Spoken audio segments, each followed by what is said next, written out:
বিদায় ২০২৫, কিন্তু বছরটি আমাদের জন্য রেখে গেছে গভীর শোক আর অপূরণীয় শূন্যতা। ২০২৫ সাল ছিল জাতির জন্য এক বিষাদের বছর। রাজনীতি, শিক্ষা, সমাজ ও সংস্কৃতি অঙ্গনের বহু চেনামুখকে হারিয়েছে দেশ।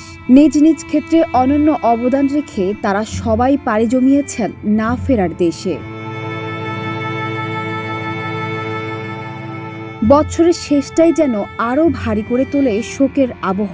বিএনপি চেয়ারপারসন ও ৩ বারের সাবেক প্রধানমন্ত্রী বেগম খালেদা জিয়া বছর শেষ হওয়ার মাত্র একদিন আগে ৩০ ডিসেম্বর সকালে রাজধানীর এবার কেয়ার হাসপাতালে চিকিৎসাধীন অবস্থায় শেষ নিঃশ্বাস ত্যাগ করেন। তার মৃত্যুতে শোকের ছায়া নেমে আসে রাজনৈতিক অঙ্গনে। চলতি মাসের ১৮ ডিসেম্বর সিঙ্গাপুরের একটি হাসপাতালে চিকিৎসাধীন অবস্থায় মারা যান ইনকিলাব মঞ্চের মুখপাত্র শরীফ ওসমান হাদী।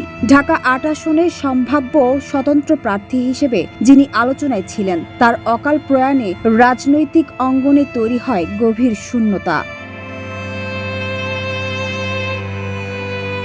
তবে ২০২৫ সালে হারানোর তালিকায় শুধু এই দুই নামেই সীমাবদ্ধ নয়। চির বিদায় নেওয়া বিশিষ্টজনদের মধ্যে আরও রয়েছেন বিশিষ্ট শিক্ষাবিদ ও কথা সাহিত্যিক সৈয়দ মঞ্জুর ইসলাম, রবীন্দ্র গবেষক ও সঙ্গীতজ্ঞ সানজিদা খাতুন, খ্যাতিমান অভিনেতা প্রবীর মিত্র, প্রখ্যাত চিত্রনায়িকা ও নৃত্যশিল্পী অঞ্জনা রহমান, ঢাকা বিশ্ববিদ্যালয়ের সাবেক উপাচার্য আরিফিন সিদ্দিক, লোকসঙ্গীতের বরেণ্য শিল্পী ফরিদা পারভিন, লেখক, গবেষক ও বুদ্ধিজীবী বদরুদ্দিন ওমর, যাদের অবদান জাতি চিরদিন স্মরণ করবে।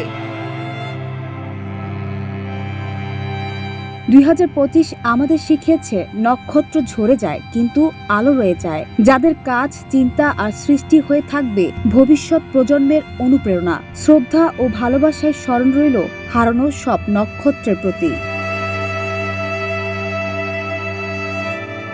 সানজানা তাবাসসুম, বৈশাখী সংবাদ।